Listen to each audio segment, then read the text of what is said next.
Hello everyone and welcome to the final day of the BFI Future Film Festival and to this panel discussion, Let's Talk About Sex, Baby. Thank you so much for joining us. My name is Jess Haygarth. I'll be hosting the discussion. I'm a BFI Young Programmer and Submissions Previewer. This panel discussion was created by me and my fellow Young Programmer, Sam Judd. Just a few housekeeping things to get through before we start. For all those viewing, we'd really love you to engage with the discussion through the chat box and the Q&A box that are just at the bottom of your screen. Our chat box will be managed by Alex from the BFI and will be where you can introduce yourselves, network, and ask any BFI or Film Academy questions. And then the Q&A box at the bottom of the screen will be managed by Laura from the BFI, and this is where you can ask questions for our panelists and about this event only. Please just place loads of questions in here throughout the discussion and then we'll answer some of them in the last 15 minutes or so. This event is being recorded. The recording will be uploaded to YouTube after the festival, so please be sure to check it out and then share it with your friends. So without further ado, let's talk about sex, baby. I'd like to start by introducing our panelists. So we've got Senior Lecturer of Film Studies at Queen's University Belfast, Dr. Sian Barber, sex educator and founder of the Better Sex Workshop series, Ruth Elliott, and last but not least, filmmaker and managing director of Oxygen Films, Gage Oxley. Hi guys, thanks so much for joining us. It's fun to see you pop up there. In this panel discussion, we'll be talking about sex on screen and specifically the portrayal of sex in fictional films. Going to the movies offers us a chance to escape, to experience relatable content and artistic excellence.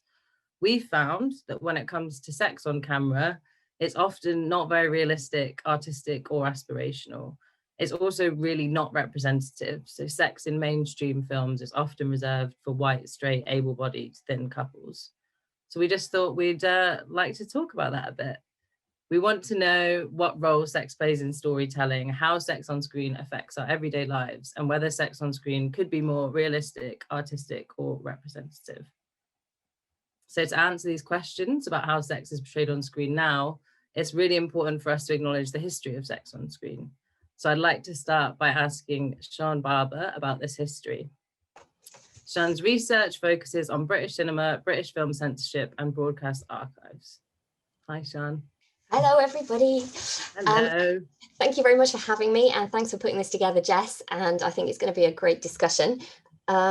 You've been very kind and given me a list of the questions that you want me to kind of talk to, but I'm perfectly happy for you to just sort of throw me something and then I'll try and talk to it, because we could talk about all this stuff for about a week and a half. So, whatever you want to, however you want to work it is fine with me. Yeah, I guess I'd like to start by asking, when were the first portrayals of sex on screen and what were they? See, I really hate that question because it's so complicated to answer, because it comes back to this idea of what do we define as sex? And that really depends upon period, that depends upon nation, that depends upon what you're actually seeing on screen or what you're interpreting that comes onto screen. So, for example, one of the earliest short films made by Edison in 1896 was called The Kiss. Most of you will probably be familiar with it. 15 seconds of controversy of kissing, and this was decried as being immoral, too sexy and just absolutely obscene for its time and for its period. If we sort of move forward slightly, one of the earliest films to deal with the act of sex, the sort of sexual intercourse bit, would probably be Ecstasy with Hedy Lamarr.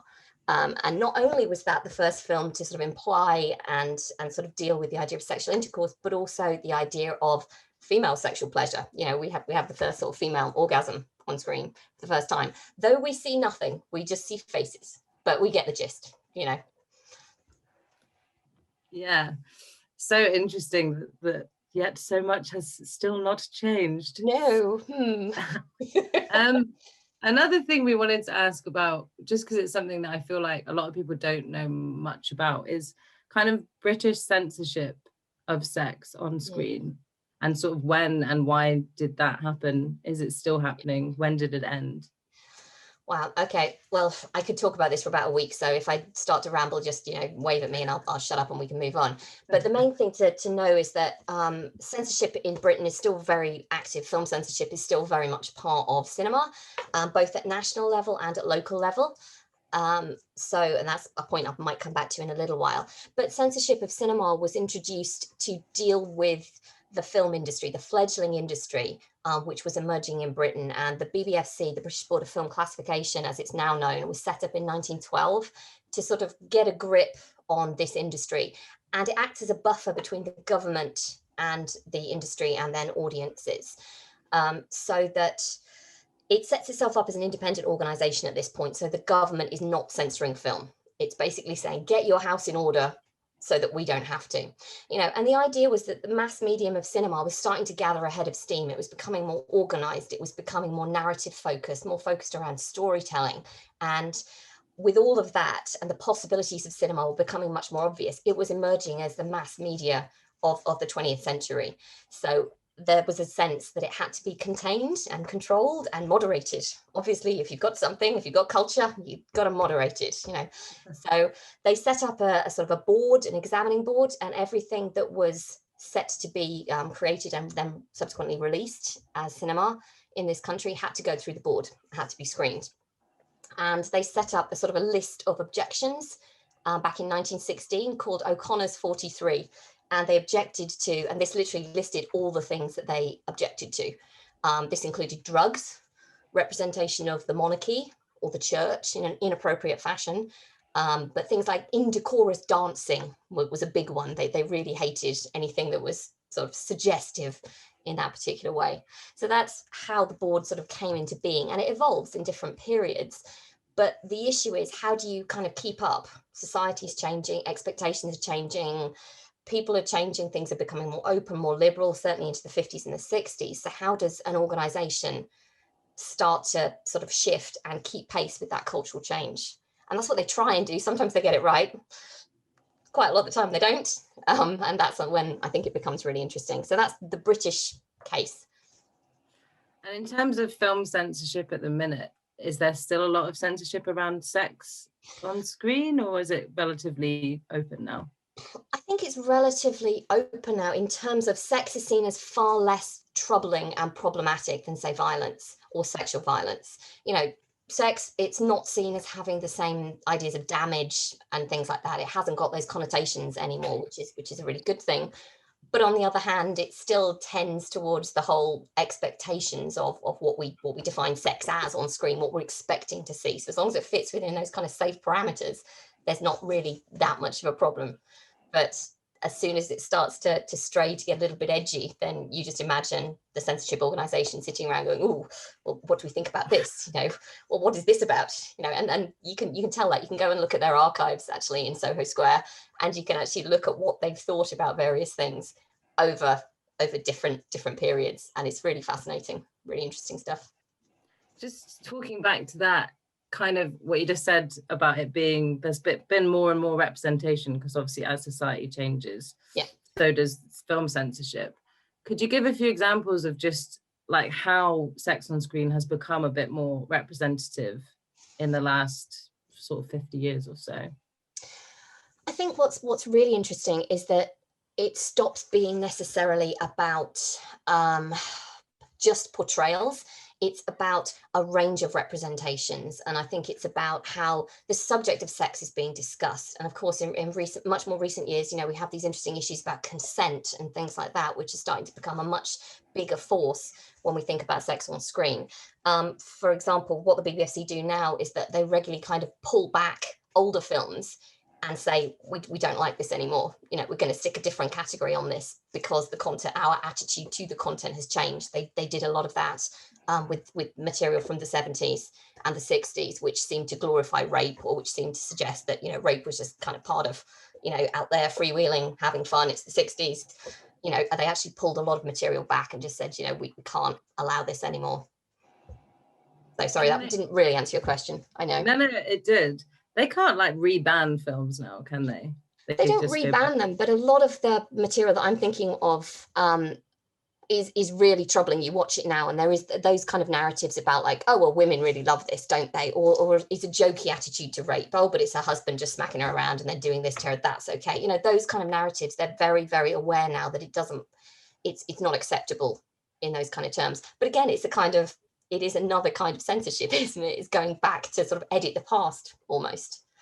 So, which is troubling. That's really interesting. I had no idea that that was something that happened, that you could look back on films and change ratings on them and stuff now. Yeah, and local authorities can do this as well. If they think that something's not acceptable for their local area, they can step in as well and say, you know, we don't care if it was given a 15, you know, we're going to say it's an 18 and above, you know, and that still happens quite frequently. So it might not be playing on a screen near you.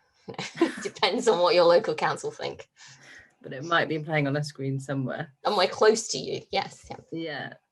And then just finally, just this idea of, like you were just talking about previously, how censorship came about in the BBFC and stuff. And when there was censorship of, like, in a broad way of basically like no sex on screen, how did filmmakers respond to that kind of creatively to end up showing sex on screen or alluding to sex on screen? Yeah, it's really interesting. I think if you look back to certainly the period covered by the Hays Code in America, so the sort of 30s, 40s, 50s, and the same kind of period in Britain, you know, you see a lot of implication, you see a lot of innuendo, you know, you see the rain pattering down the window panes, you know, the curtains shutting and the lights dimming and all those kind of things, you know, somebody exiting stage right, you know, all those kind of slightly cheesy naff things that we as the audience are supposed to sort of fill in the gaps. But then, you know, there's also quite a lot of clever camera work as well, a lot of sort of cutting away in a sort of, you know, a panning shot to take in something else in the room to suggest something different. And so I think filmmakers had to be quite creative. And I think, again, if you look back at films made in those periods, you can really detect some undertones and a lot of tongue-in-cheek stuff. I mean, something like, oh gosh, just off the top of my head, something like Gentlemen Prefer Blondes, you know, is a brilliant example of a film which is so incredibly double-edged. You know, you can read it in so many different ways, and it's talking all the time about sex, but it's not mentioning it at all. You know, so those kind of ways, I think filmmakers had to be quite clever to kind of dodge around the restrictions. And do you think, I don't know if you will know the answer to this, but do you think, I read something about currently with COVID, that it might come back with that actually sex on screen won't be allowed again because of the current restrictions and stuff like that? So do you think that will bring back a wave of these sort of more suggestive? I really hope not, because I think that would just be that would just be so odd in so many different ways. But I can understand. I think we've all had such a weird time of it. The idea of watching people up close, you know, sort of bodies touching at the moment. I think everyone's a bit more like, ooh, that's, you know, social distancing. So I don't know whether those kind of images are going to be as prevalent, and especially with all the filmmaking which has been taking place, you know, very creatively, not putting people in the same space. And the implications that's going to have. So I don't know. I think it's a really interesting one. I think the impact is going to be felt for a long time. Yeah, let's hope that we don't completely go back to just raindrops on a window pane. But fingers crossed. Fingers crossed. Yeah. Thank you so much for that. Really interesting. Something I think a lot of us don't think about a lot is kind of censorship and the history of film. So yeah, that was really interesting. Obviously, things have changed a lot, as you've outlined, and sex can now be portrayed pretty broadly in fictional films, and public opinion towards it has potentially become quite a lot more accepting. However, as we've all said, we still have a really long way to go. And that brings me on to our next panelist, Ruth. Ruth is a trainer and workshop facilitator in sex-positive, pleasure-centered, non-binary, intersectionally feminist, and trauma-informed relationships and sex education and sexual and gender-based violence prevention. She is currently a trainer with the award-winning RSC provider, the School of Sexuality Education. What an intro. Yes. Hi, Ruth. And everyone. So from the perspective of a sex-positive educator, I just wanted to start by asking you, what do you think is harmful about the way sex is currently portrayed in mainstream fictional films, kind of broadly speaking? Good question. And again, we could be chatting about this for a week and a half because there are myriad ways in which I think it's harmful. But I suppose before I kind of answer that, I should give an idea of my perspective on how it's portrayed, like how do we see sex on screen? And I think I think everyone will relate to this when they're watching mainstream fictional films, and there are two characters who are sexually attracted to each other or have fallen in love with each other, and the time comes for them to have sex. And what is very familiar to us is that eye contact, they lean in, they start snogging, it's all very passionate and wonderful and fantastic, and either it fades to black and the next thing we see is them very satisfied, lying in bed, entangled in sheets next to each other, having had a delightful time, just breathless and going, oh my God, that was amazing, you're so great. Or we see some more of the action, if it's a 15 or an 18 maybe, and maybe we see them actually having sex or simulating sex on screen. And then what we see is, oh, they're making out, they're snogging, it's great, they're tearing their clothes off each other. The sexual tension and attraction between them is so much. They don't need to communicate anything. They can just intuit each other's pleasure and boundaries and desires and experience. And then they'll start having sex. A term I use when I teach is called piving, penis in vagina ing, which is often conflated with having sex. And if we were to go by mainstream cinema as our sex ed, we'd think that's the only way to have sex, because they go from making out to piving to a like glorious, spontaneous orgasm. Because of course there are only cisgendered and heterosexual couples ever having sex on screen, and then it's delightful and wonderful, and that's that. And so there are obviously exceptions to this, but that is the standard in mainstream cinema as far as I can see. And the reason why I think that's harmful is because people's main source of sex education, their like how-to guide, comes from screens. We don't have any comprehensive sex positive, consent-based sex education, and so people are very vulnerable to the kind of learning about sex through watching it on screen. And so what I'm interested in is, what do you learn about how sex works when what is portrayed is that characters are going to have a really satisfying, wonderful time with the sex they're having, but that is the sex they're having, where there's no communication at all. There's no explicit or even implicit consent a lot of the time. We see the representation of how people experience pleasure as wildly different from how people actually experience pleasure when they're having sex. So one obvious example being something called the orgasm gap that exists within heterosexual relationships, whereby through penetrative intercourse alone, it's between like 85 and 90% of people with penises will orgasm from piving, whereas it's about 10 to 15% of people with vulvas. And yet every representation of this kind of sex we see on screen shows everybody having a wonderful time. So whilst orgasm isn't the metric of a wonderful time, I think it's problematic that we always see everyone coming at the same time when they don't in real life. We also have a very, as you mentioned, Jess, at the start, like a very particular representation of who is sexy and what that looks like and feels like. And the overwhelming narrative we see on screen is that feminine people are sexy when they are desired, when they're sexually desirable to somebody else, and they derive their sexual pleasure from being validated by somebody else's attraction to them. And again, that's just very like limiting for people to explore their sexuality with openness and authenticity and non-judgment and without shame. So I think I could talk about any one of those points at length, but as a start, that's why I think it's really bad. From my like trying to teach people about sex, how to have sex that is non-violating, that is pleasurable, that is empowered and authentic. It's made my job harder that everyone's previous education about sex is coming from watching films and watching porn. Yeah, it's such a, I don't know why that shocks me so much. The point that like that is our primary sex education is, I guess it's something that I don't really think about. Actually, it's so true that is a lot of the first times people will see sex, or the majority of how they will see sex will be through cinema or porn. And I guess if there's one argument in saying that if sex in film is supposed to be kind of aspirational, it's not realistic. Like, what is the problem with it not being realistic, which you've spoken about a little bit, but yeah.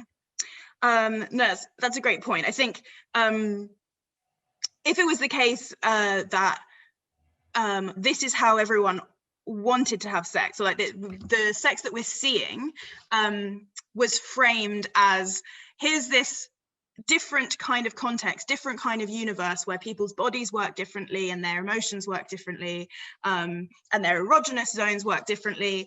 And so isn't it fun in this other place where people can just meet, fancy each other, piv, and it's great.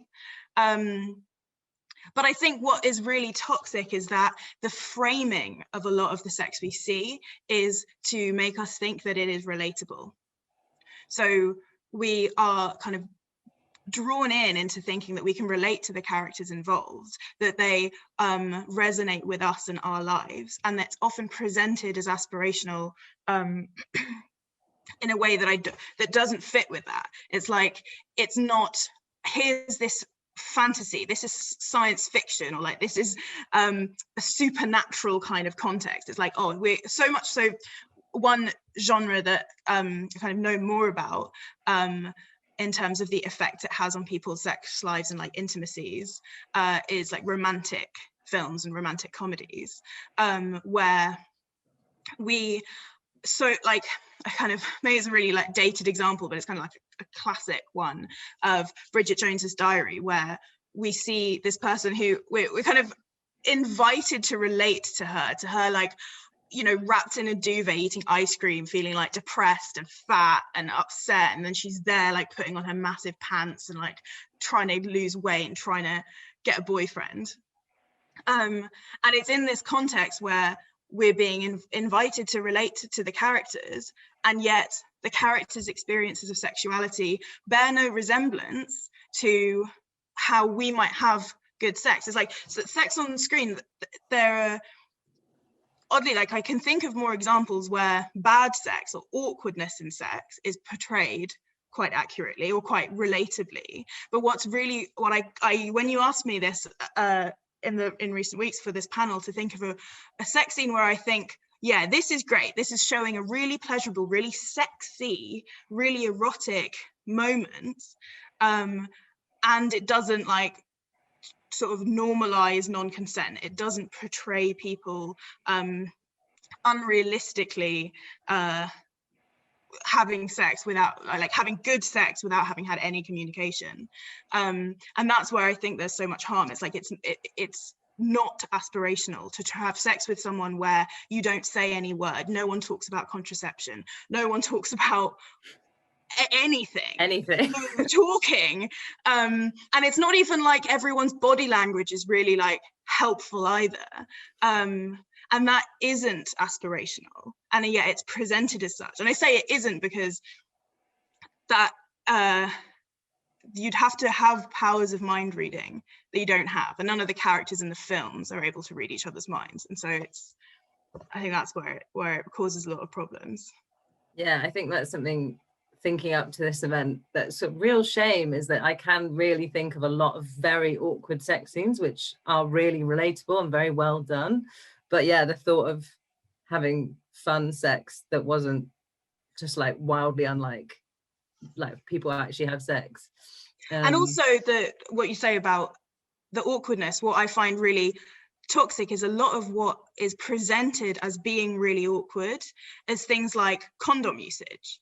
Like, yeah. I've never seen on screen someone putting on a condom, getting out the lube, and it's really sexy, or it's really intimate, or it's a lovely moment. It's always shown as like, oh, this is awkward, this is breaking the moment, this is, oh, wouldn't it be so much sexier if this wasn't happening? Oh, we're going to break the condom. It's just like always this like barrier to the intimacy, barrier to the pleasure and the spontaneity and the sexiness. You think, well, this isn't like accurate to a lot of people's experience of using condoms in a way that doesn't spell like the deadening of the mood and like no one wants to have sex anymore just because a condom's been involved.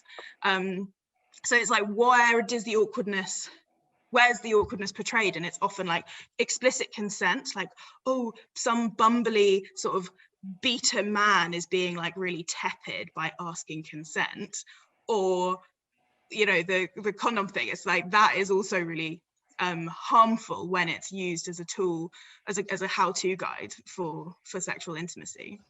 Mm-hmm.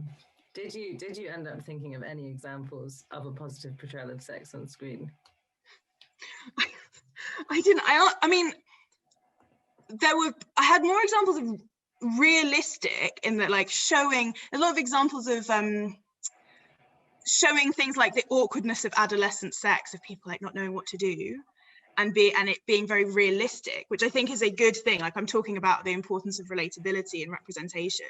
And I know that I haven't even spoken about the fact that we never see queer sex, and we never see sex with fat people that isn't portrayed as disgusting or funny, and we don't see older people having sex, and we don't see differently abled people having sex. I did, like, 10 minutes isn't even enough to talk about any of that. But I genuinely couldn't. And I asked my colleagues, I was like, can anyone think of like a really sexy, really consensual scene? And we kind of were all coming up blank. So like anyone from anyone who's watching who has any ideas, or maybe we're about to see it in Gage's clip that's coming up next. But yeah, I really couldn't think of one. Very sad. I also really struggle to think of one as well. But yeah, definitely everyone who's watching, have a little ponder on that, and get back to us if you think of any. But also, like, even if you can't think of one, if thinking of how many scenes can you think of where there's sex and it doesn't fit these criteria, and they'll flood in your mind, like, every time we see sex on screen. So even if we can think of a couple, it's really like the matter of a few droplets versus a flood. Yeah. So yeah. And then just to finish off, what do you think could be done to make portrayals of sex on screen more positive for viewers and for the actors? I think a lot of people watching will potentially be filmmakers. So yeah, what's more positive experience for the actors also involved in filming sex scenes? So I don't know. I don't know kind of how the process of filming works. I've no experience like in the film industry at all, so I don't really know what like a set looks like, or what the process is leading up to filming. But I think the consent of the actors, the uncoerced consent of the actors to engage in the scene, is probably, it was kind of being sensitive to what the power dynamics are in that. So if you are the writer or the director and there's a scene that's written that's a particular kind of sex scene, and the actors come in and they're expected to just do it, how freely, how empowered are they to say, without fear of the consequences, that they're not comfortable with this bit or that bit? And what does the set look like when it is being filmed? Like, how many people have to see this? Are there, you know, I don't really know anything about sets and films, but I imagine those kind of considerations about how the actors are feeling are so important, when I'd imagine in terms of who has the power on set, like if you're not a kind of A-lister, you're, as the actor, not going to necessarily feel comfortable or free to not consent to doing X, Y, or Z in a scene. And that pressure and like coercive environment would need to be proactively addressed by the people who do have more power, like the director and whoever.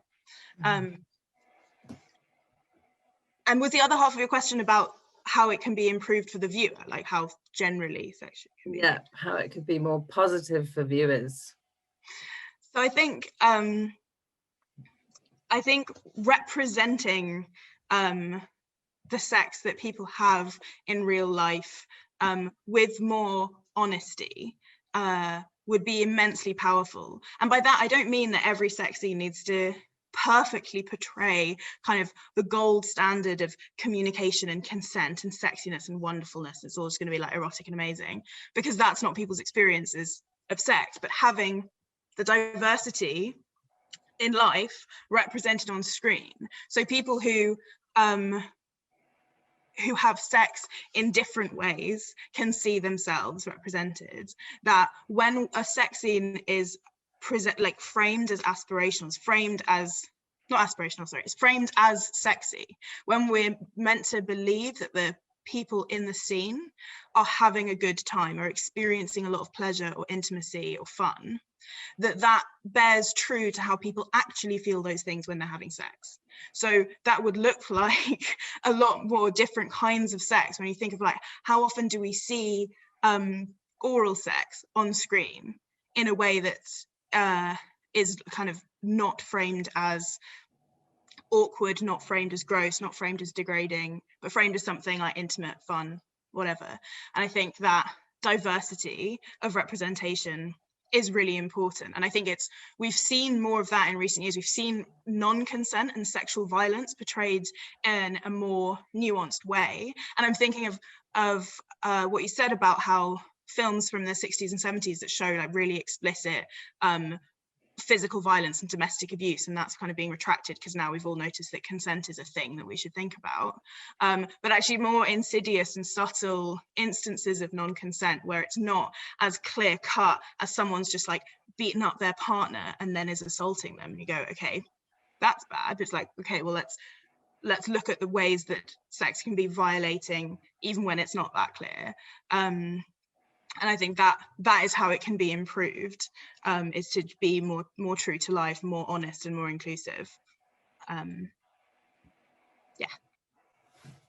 That's great. That's a great tick list we've all got Yeah, now. it's like bish, bish, bish. For any filmmakers out there, we've just identified the 3 things, which is great. And I'm so happy now. Thank you for that, Ruth. It's all super thought-provoking stuff and just really nice to be able to think about it and talk about it in a public space, in a public online space. Now I'd like to ask Gage about their experience as a filmmaker who features sex in their work. So Gage is a writer and director and the managing director of Oxygen Films, which is a multi-award-winning non-profit community interest production company based in the north of the UK. Gage works with international charities, young creative and LGBTQ+ organizations around the world to create challenging motion pictures. Hi, Gage. Hello, thank you so much for having me. Thanks I'm so much. already just loving this conversation, by the way. Like, I'm writing so much down, like this is so good. Love it. We're going to start, if it's okay, by just watching a short clip from Gage's latest film, Firelight.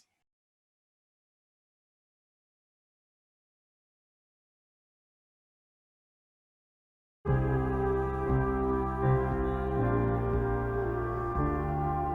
I touch you? Yeah. Yeah, of course.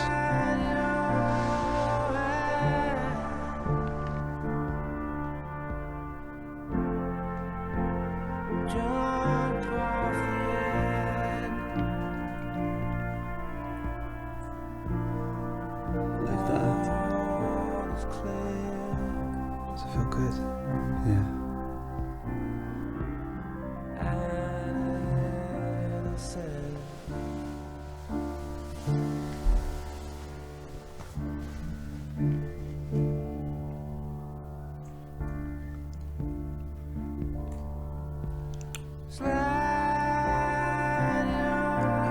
That's special.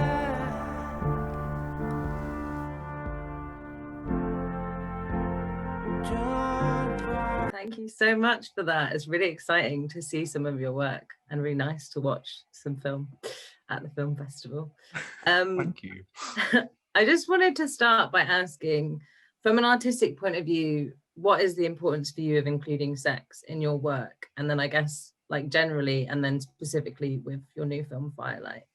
Yeah, so I mean, I think sex is something that's really interesting to explore in film because many people have sex. Sex is part of a lot of people's life, and you know, we show a lot of other things that are part of people's lives. We show you know, violence or just talking or love or getting on a bus or whatever it might be, but for some reason sex is just kind of this still very taboo topic that is kind of shrouded in mystery and shrouded in a sense of, as both Dr. Shan and Ruth have already mentioned, about kind of a very specific element of people. So if you're white, able-bodied, thin, attractive, then you're on screen and having sex. And so I think for me, the importance of, for my work, of showing sex on screen is because I don't see the sex that I want to see on screen. And if I can be any part of the movement to show better sex, with active consent, with people who probably aren't represented on screen half as much as they should be, then that's kind of why it's so important to me. And with Firelight, specifically, you know, it's obviously it's a queer film. There's two men having sex in the film, and the film, by the way, is not out yet. It's still in the edit, so that was a real sneak preview. But that scene itself is about 7-8 minutes long. And we go all the way through from kind of everything from the very beginning of where they're talking about, you know, have you done this before? Have you how do you like it? Is that, you know, is this how's this? We see the condom being opened in a very sexy way, by the way, which is very good. So, you know, we for Firelight, it was really important for me to present that of that queer sex, that's queer intimacy, in a way that actually was just real and something that we can kind of all relate to, because sex isn't always sexy. Sex is sometimes funny, it's messy, it's clumsy, it's whatever it is. And I think hopefully we've done that with this film too.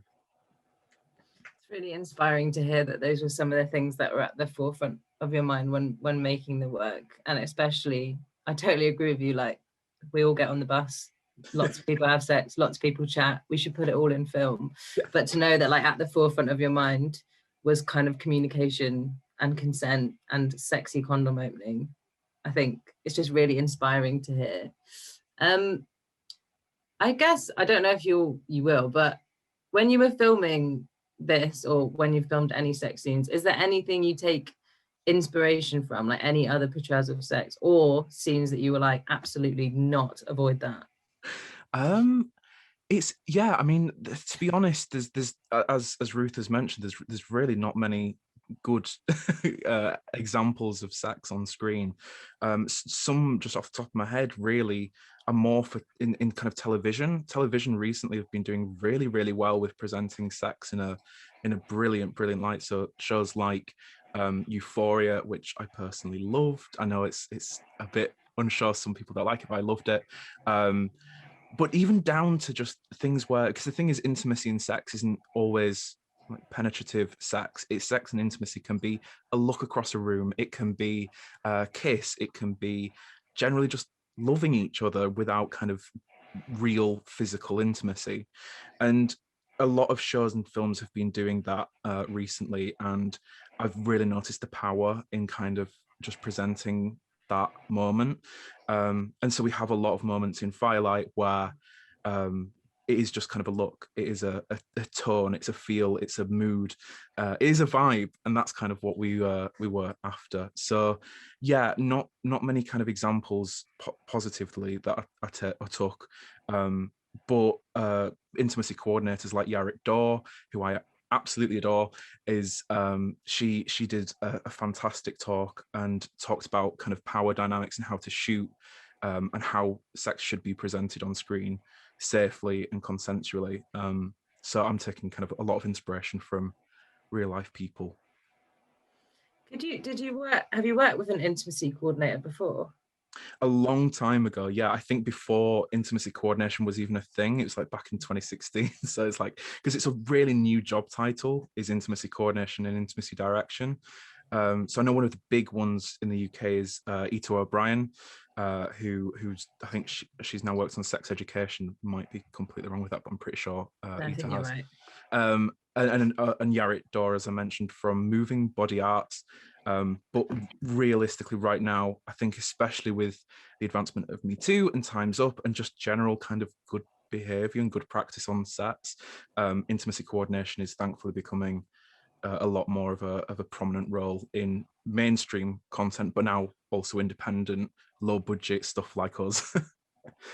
Would you mind just explaining really briefly kind of what the role of the intimacy coordinator is, just because I know it's such a new role and lots of, like, I, for example, didn't learn till really recently what the role was. So if you could just briefly explain that.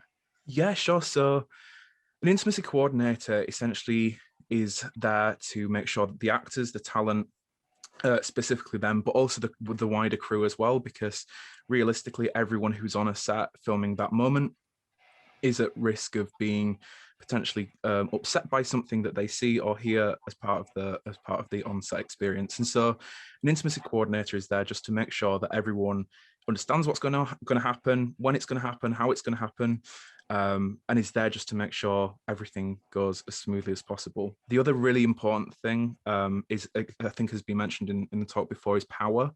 And power is a really, really key thing on sets that can make or break a production. And obviously you typically have power as a director, because it's, you know, it's their vision, it's their they're kind of leading the ship almost. But when it comes to stuff like filming a sex scene, it's really important for that power just to be removed entirely from a kind of a director, and having that be with an intimacy coordinator who is essentially a mediator between the actors and the director, who can be a voice for the actors if they are uncomfortable with a certain thing, or just generally just make sure that everything is going well and everyone's happy.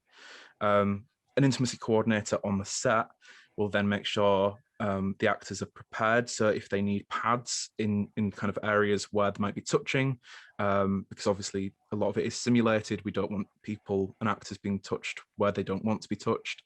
So it might be putting like sponge pads down in certain areas. It might be making sure that if they want a mint, they've got it. It might be helping with prosthesis. Whatever it might be, the intimacy coordinator or intimacy director is there just to choreograph that kind of action and movement alongside the director. Amazing. That was really clear, and I didn't know they did all of that, so that was nice to hear. And then, do you have any tips that you would give to other filmmakers who are maybe thinking of writing intimate scenes or sex scenes into their work, or directing sex scenes? Just what do you find important, and what tips can you give to others? I think in terms of writing sex scenes, it's just don't be afraid. You know, a lot of people get really, really quite intimidated by the fact that, oh, you know, I don't want to be seen as you know, a pervert or someone who's obscene or putting something in for gratuitous reasons. You know, I think the thing is if it's advancing plot, if it's advancing character, if it's there for visual elements, go ahead and, you know, write it in a way that you think is representative. It's not just, you know, what we're used to seeing. You know, for me, for example, growing up, my sex education barely existed, and it especially didn't exist with gay people. And so I was looking for that on screen, couldn't find it, and so that's why I wrote it myself.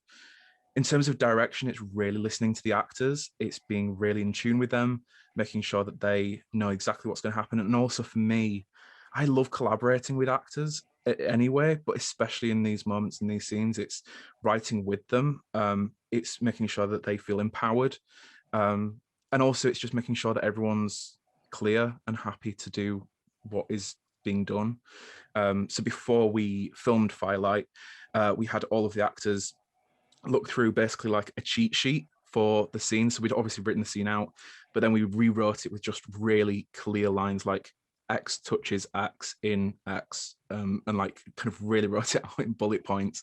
And that was like a consent form that made sure that everyone kind of knew, okay, I know what to expect here. I know what's going to happen. And if there were any issues, obviously we'd take it out, we'd change it. And it just simplified things a lot. But yeah, generally, don't be afraid. Get someone involved who isn't you, who isn't the writer or the director, just to be there as a mediator to make sure that dressing gowns are being handed to actors, drinks are being handed to actors, things like that. But yeah, and just make sure you're being representative. That's great. They're really comprehensive and helpful tips there. And I think, yeah, the idea of having someone else there who's, because obviously we know the power dynamic of the director is strong and might not ever be able to completely go away, but doing as much as you can to mitigate that and to acknowledge it, I think is really important, which you can do by having someone else there. So yeah, that's really useful.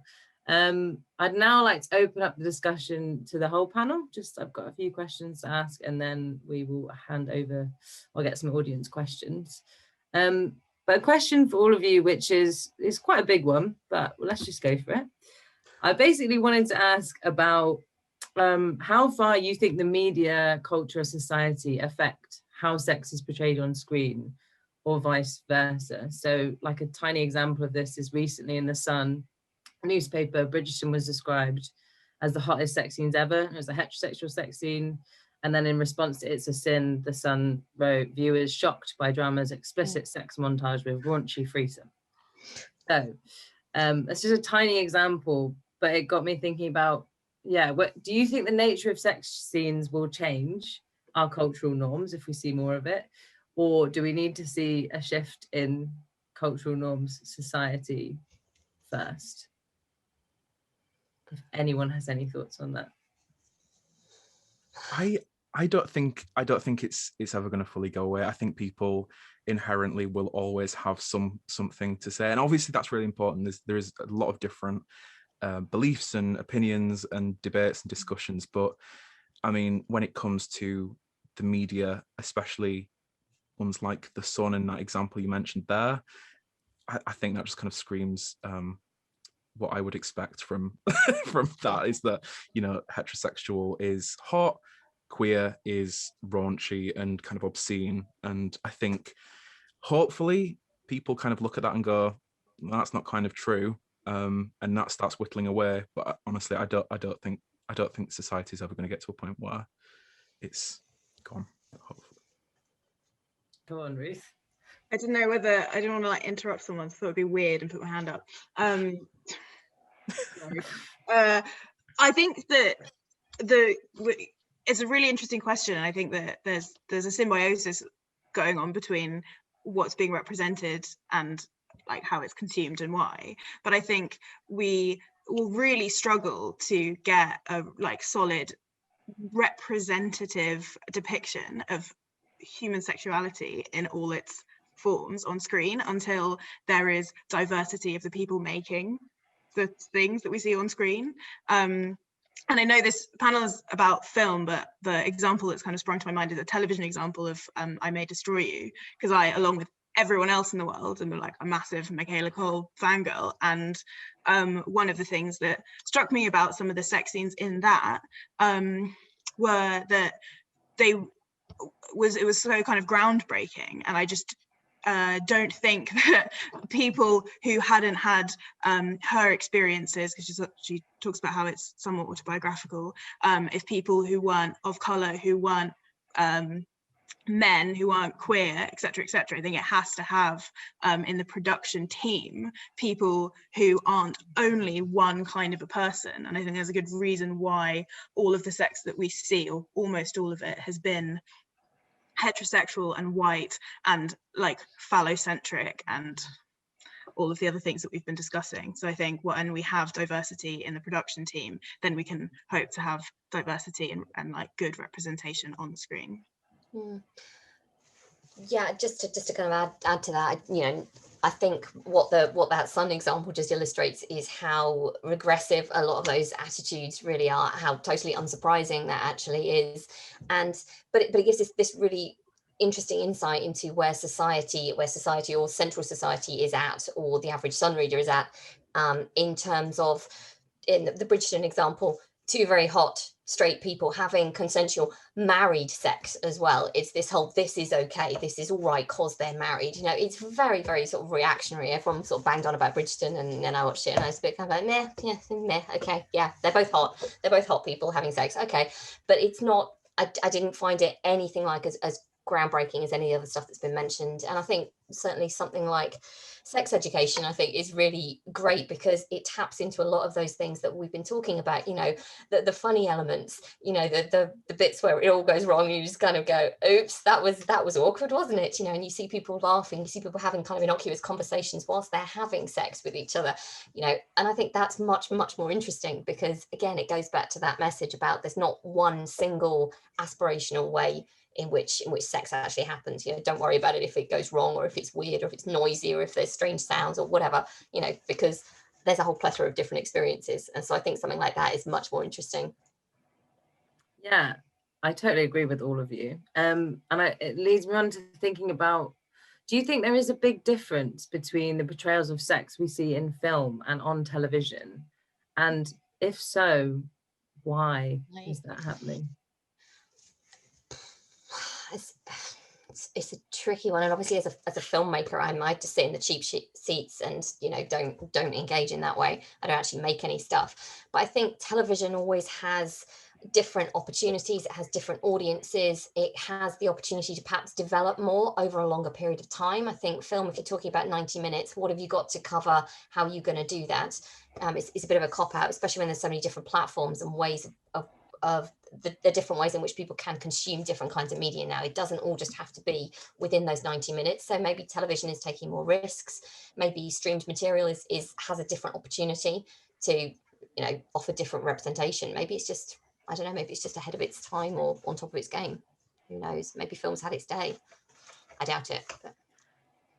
Don't say that. Yeah, it is a really interesting question, and I honestly I don't know like the actual answer. This is just me kind of with a hypothesis, but I think you know, television is the whole funding platform for television is completely different, and kind of the commissioning sense, and I think film is still a lot behind kind of the you know, if you were to go into a pitch and be like, oh yeah, we're going to have a rampant sex scene in episode 2 and it's going to be great, you know, that's obviously for TV, that's going to be great. For film, if you're going to say it's in the second act, it's all sex, I think a lot of commissioners and a lot of funders would be quite quick to get you out the door.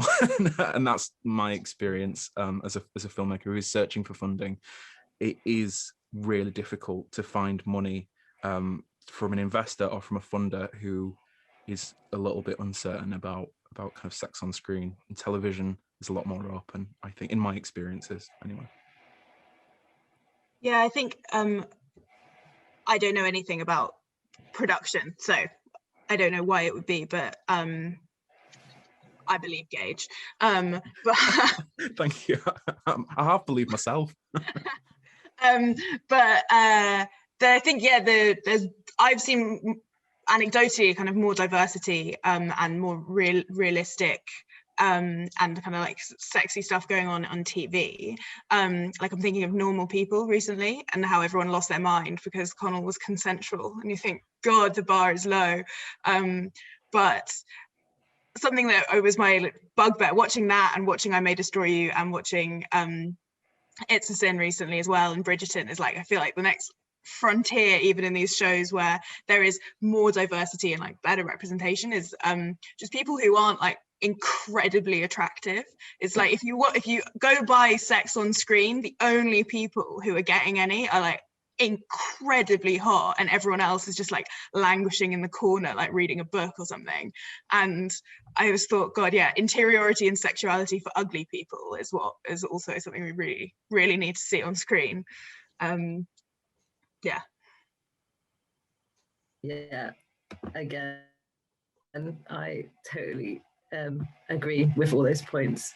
So we're going to move on to some questions from the audience now. Thank you. There's been so many. Thank you so much for engaging throughout. First off, I was going to ask, and I guess this is for Gage mostly, but anyone can chip in. Do you have any tips for writing non-cliche sex scenes? I think go about it the same way you'd write any scene, really. You know, a sex scene is only just a conversation, you know, back and forth. It's a shot reverse type thing, or it could be, you know, how you'd do a fight scene. Like, you know, would you have all of the cliches that we're so used to in fight, and it's just kind of subverting what your first idea is, because usually your first idea is quite cliched and it's something that you've been programmed to think and to think is normal. And so, yeah, my only advice really is just to think about what representation it is that you're really wanting to show. So as Ruth says, like people who are, you know, perhaps not as kind of conventionally or stereotypically attractive, or who are just not represented on screen having intimacy at all. And if that's something that you're really wanting to do, or that's something that you think, okay, my character kind of falls into these categories, already you're doing something that isn't cliched. So yeah, I'd just really consider making sure that across the board your representation is high, and try and go for your second or third ideas rather than the first. Always a great tip. Don't go with the first one. Thank you. So next up we've got a question from Ben. Ben asks, do you think sex on screen in fictional storytelling should always serve a greater purpose or point in the narrative, or is it okay for a scene to be sexual in nature just for the point of showing the act of sex on screen, hopefully authentically? Oh gosh, I think it's okay. I think it's part of having a range of representation on screen. I think we all watch things and think, oh my God, really? You know, suspend belief. This is not real. This is just absolute rubbish or trash or tripe or whatever, but I'm going to carry on watching it so I can laugh at it. I think there's always that suspension of belief with cinema. But I think when it starts to become that there's sort of a lack of representation, there's a lack of range, and things are being represented in a way which is harmful or damaging. And I think issues of consent, again, just to come back to that point, I think are emerging as something which is absolutely critical. You know, and if you don't address it on screen, if you kind of very glibly sort of move through it, especially when it's, you know, even a cliched high school rom-com about someone losing their virginity, you know, if you don't have those conversations about consent and about protection and all those other kind of things, what are you actually saying, especially in something which is very much marketed to a particular demographic? I think there's a certain amount of responsibility that comes with that, in that, and I don't think that's necessarily authenticity, but I think you owe it more to your audience to try a little bit harder or to work a little bit harder. That would be my take. Yeah, I think definitely. Yeah, I think that makes a lot of sense. Like, as a topic, we know it's so important, and we know the representation of it has been so kind of shocking or one note so far. Yeah. And hopefully from this talk, we've got lots of thoughts of how we would be writing our sex scenes. So I think, yeah, but I also think, I'm just going to throw my hat in, that it definitely doesn't have to be the driving force of the whole narrative to have a sex scene. Like Gage was saying earlier, definitely, you know, we all get the bus, we all do these things. So yeah, that would be my little thought. Gage, you look like you're going to say something though, maybe cut you off. No, not at all. I mean, I just to echo what Dr. Shan said there about, like, you know, how we are presenting sex being representative and having consent. You know, if we're presenting sex in a really, really good way, like good healthy way, then like I'm fully for watching a 90-minute film on that. Obviously, like some narrative as well, maybe, but yeah, I think, you know, that this is the thing that we're kind of brought up to be, is that sex is something that is super taboo, that that we should kind of be keeping behind closed doors, that should be in darkness, and we shouldn't really be talking about it. I mean, even this session at the Future Film Festival in itself is something that is, you know, it's amazing because it's so already kind of quite controversial, and people are already kind of a bit like, oh, let's have the talk. And it's so important to break down that barrier, because all it is people getting together. That's all it is. And you know, I think the way it's presented on screen is changing, should be changing. And I think if you're wanting to be a bit gratuitous about it, or have a scene for the sake of it, you know, by all means, as long as the rest of the film stands up. You know, if it's good film, it's good film. Yeah, I think I agree. I think that question probably comes from, and I mean, correct me if I'm wrong, but I'd imagine it comes from a place where sex scenes are often quite gratuitous, where it seems like they're just there so you can objectify or be like titillated from the actors, and it doesn't seem to serve a narrative purpose, and it feels quite porn like in that regard. Not that there's anything wrong with porn per se, but I think if you have a good sex scene, good as in if it is seems authentic, or it's telling you something, and it can be telling you something about sexuality, about the people who are having sex. The idea that has to be justified in film in a way that any other kind of a scene doesn't have to be justified in the same way or defended for being there. I think that just speaks to our like foundational prudishness and like awkwardness and desire to keep sex somewhat under the rug and behind closed doors, that you have to go, this scene is in this film, but it has to like be this kind of stepping stone of the narrative. But it's like, if we portrayed sex well and honestly, it can be a whole like melodrama on its own. A sexual encounter can have like massive drama, massive narrative tension, if you don't do it in the way that it's so often done. Yeah, great. Next up, we've got a question from Shanice,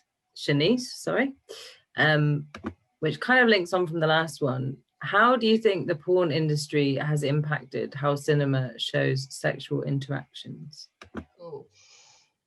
Massively, hugely, because, you know, like, for example, like I mentioned it before, but like growing up, you know, I went to a very Catholic school. Our sex education was minimal at the best of times. They certainly didn't mention gay people, and so growing up, my only kind of idea about sex was from screens, and at that time there was no sex on like mainstream film or independent film or television. And so typically myself and a lot of queer people, or people who weren't represented by formal education, went to pornography, and that includes artists and creators. And so that, going back to that kind of the cliche thing, as soon as you go into making a film or writing a film, you go to what you think it's like, or what experiences you've had, and that can be pretty damaging. And it's kind of, then it's just it just starts feeding itself then, by having scenes in films which are regressive, or with unsure consent, and kind of, again, very athletic bodies, and usually white, and usually able-bodied, you know, that all of those kind of representations that we see in pornography, that is slowly filtering through into film. But I think the advancement of a lot of brilliant shows like Sex Education, and Euphoria, and like My Mad Fat Diary, which I thought was a really interesting dynamic of sex from a very, very kind of early stage. You know, that I think that is changing, but porn is a huge factor in how sex and intimacy is portrayed on screen, I think. Any other thoughts on that? Yeah, I agree. I think the culture and aesthetic in mainstream porn is like seeped into mainstream culture in general, in terms of what you should kind of look like to be considered desirable and sexy, as well as kind of how literal sex is portrayed. I think it's a kind of more broad, I was going to say contamination, which is quite a judgmental word, but I'll stick by it. Yeah, this kind of contamination of a very particular kind of porn, influencing massively how we view each other's bodies, and who is portrayed and how. I'm thinking of like elements of just such extreme and normalized racism in porn that I think like can seep out. And Gage, just what you were saying about how the filmmakers themselves are like consuming this now. It's like since the sort of 70s or so, we just like have now multiple generations of people whose sexualities have been informed not just by their own sexual experiences that they're having, but by this like huge array of like media content that's been consumed, that I think then gets replicated over and over again. So a massive influence for sure. Yeah, I think I'm glad that it was mentioned, because I think porn has a huge impact on so much of our lives in a weird way. But I think definitely in terms of cinema and making films, it's had a really big impact. The next question is from Catherine, and I think kind of aimed at you, Ruth, but anyone free to jump in. She asked, do you feel that sex in film reflects the poor state of sex education in schools? Yes, I wish that everyone who had the budget and the resources to make film had better sex education, for sure. Does it reflect it? I think, yeah, I think there's bad sex education in schools, but there's just bad sex education across the board. I think we need to move away from thinking that sex education is only something that happens in the classroom, and see every time there is communication about or representation of or conversation about sex as little like nuggets and moments of sex education. And so it's not the case that when we don't teach formally about sex ed in a school environment, that those students haven't had any sex ed. Everyone has loads of sex ed. They're just from perhaps not ideal sources, like the films they're watching, or like the people who are telling them that sex is kind of shameful and dirty and gross, or it's like only acceptable in these ways, in these contexts, with these people, blah, blah, blah.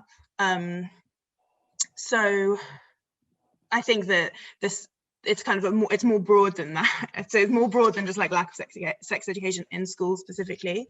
But I think, yeah, everyone could do with a real like overhaul in general, including the makers of the kind of product that we're talking about and why it's harmful.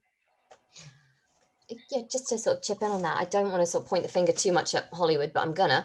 I think when you actually sort of look outside the Hollywood mainstream, you do find many, many more interesting examples. And actually, although censorship has been a very negative force in cinema, it's also allowed cinema and filmmakers to explore things a bit more. And actually, if you dig into the films of any of the European new waves, including the British new wave, you know, you'll see all these different attitudes, things like, you know, aspects about class and sex, aspects about, you know, relationships and marriage and children, and how all that intertwine with aspects of sex. You know, you can find all of that layered in there, but it's much less in your face. It's much more opaque. So actually it offers some really, really interesting, possibly not so much representation, but conversations about what's actually happening. And I think that's something that gets forgotten, because we do sort of tend to think, oh God, what's Hollywood up to?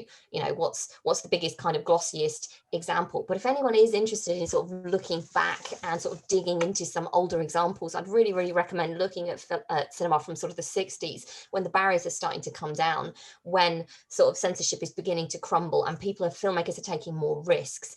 And actually really sort of mundane things like the classifications being lifted from 16 to 18 means that adult content is making its way into cinema much, much more effectively. So we don't particularly look at it now and think, oh, that's quite extreme, or that's quite racy, but it's the seeds of something. And actually some of it is really, really fascinating. So I'd recommend sort of stepping away from Hollywood and just saying it's not just about what Hollywood's offering. Yes, definitely. We should all look more to the new waves, I think. All the new waves.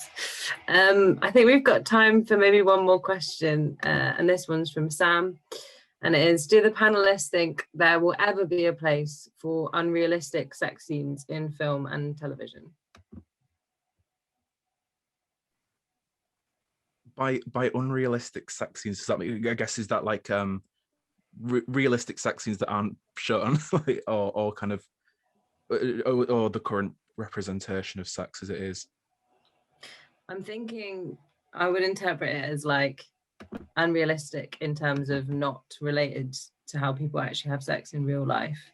So maybe a bit circling back to what we were talking about at the beginning of this idea of sort of like aspirational sex in film. Again, it's all about society, like, and how society's minds are shifting. And I think things have changed, like especially on sex, like even in the last decade, people's attitudes towards sex have become a lot more open, I think, and people are a lot more willing to talk about it. Like, I can't see this session happening, 5-10 years ago, for a kind of a young person's film festival.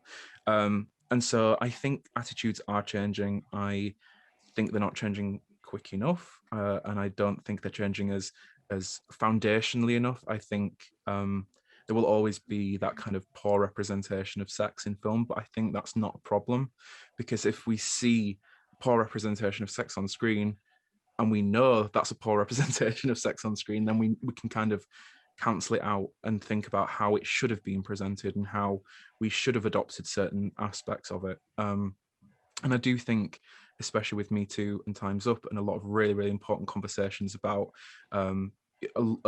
representation and diversity as a whole across the board, I do think we're going to see a lot more unrealistic, realistic sex on our screens, thankfully, which will be good. Yeah, I think there's definitely, I don't believe that cinema in general needs to only represent things that are realistic. And just like cinema is delightful for the ways in which it shows things that are completely unrealistic and supernatural and fantastical, and that we can make belief on screen in a way that is like artistically really valuable and culturally really valuable. But I think the space for unrealistic sex scenes is where they are framed as unrealistic, where you're not being presented unrealistic sex in a way that suggests that the people directing it think that it is realistic.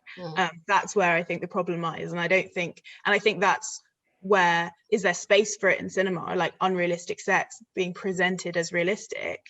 There's lots of space for it, but I think it's quite like lazy and ingenuine filmmaking. I think it's like a flaw when you're failing at realism but attempting to be realistic. So I think unrealistic sex, fine, but only if that is the intention. Yeah, just to sort of follow up on that point, I think that idea of inauthenticity is really interesting, because sometimes the backlash against something can actually prompt a lot more kind of creative interventions which have a positive effect, and I'm thinking of the kind of the 50 Shades of Grey effect almost, and exactly, yeah, Ruth is just like, don't even, but the fact again that we have to think about what this is being, who this is being presented to, who it's being framed for, and this is very much a kind of a mainstream straight or middle class audience. And just think about this, because I love repeating this. My favorite fact about the film is that in the UK it was given its 18 certificate, in France it was a 12. It's about saying that what one person thinks of as racy and erotic and whatever, if you can talk about that particular film in that way, won't translate to another person in that particular way. But just the fact that in Britain that film was seen as needing that kind of certificate for that kind of content just shows what a long way we have to go in getting those kind of representations. But that idea of an inauthentic representation giving rise to much better representation sort of in film coming on the back of it, I think is really important. I think so too. I think that is all we're going to have time for, but my brain is fizzing. It was so lovely to talk to you all and to hear your thoughts. And I think what we've also discovered is this is a massive topic that's very hard to cover in this short amount of time, but it's been really great to have insights from all of you. So thank you so much for coming. Has anyone got any Instagram, Twitter handles they want to shout out? Sure, I'm not very technologically literate and my Instagram is not very active, but it's going to imminently be, and it's at Better Sex Workshops, which is a workshop series that I deliver in the community when it's not a global pandemic, all about how to be empowered to have better sex, more like authentic and pleasurable and consensual sex. So if that sounds like your bag, at Better Sex Workshops is mine. My Instagram, my personal one is at Gage Oxley, but my company one, where you can keep up to date with the film and firelight and see when it's coming out, is at Oxygen Film without the S, because someone nicked it before I could get there. But yeah, it's at Oxygen Film, and my personal one is at Gage Oxley. Okay, I'm really not technical and I'm not on Instagram at all. So if anyone is interested in or has any questions or any follow-ups, just drop me an email. You know, I work at Queen's University in Belfast in the film department. So it's s.barber@qub.ac.uk. So just drop me a line. Thank you guys so much. And yeah, a massive thank you to all our panelists. Also, big thank you and shout out to Sarah Grice, who worked as a research assistant in preparation for this panel and had lots of super interesting conversations with her. So that, yeah, big thank you to her. Thank you to everyone for joining us and engaging with this event. It's really been fantastic. And it'd be really great if you guys could fill out the feedback survey, which we'll just be putting in the chat now. It's just really important for us to have feedback so we can improve our events going forward. You'll also get an email with that survey through Eventbrite just after the event. So if you can't fill out now, but would like to fill out later, that'd be great. And excitingly, coming up next, we have got the Future Film Festival award ceremony, which starts at 7:30. In the ceremony, there'll be 10 awards presented to filmmakers by our sponsors, last year's winners, and some special guests, including Daisy Edgar Jones, star of Normal People. Yeah. So the award ceremony starts at 7:30. The link to it will just be popped in the chat box now. You can also search for it via YouTube. So just type in Future Film Festival award ceremony. I was a submissions previewer for this year's festival, and there are some absolutely amazing films that have been submitted. So I would really, really recommend you check that out if you can. Yeah, massive thanks again to all the panelists and everyone watching. I hope you have a lovely rest of your Sunday evening. Goodbye.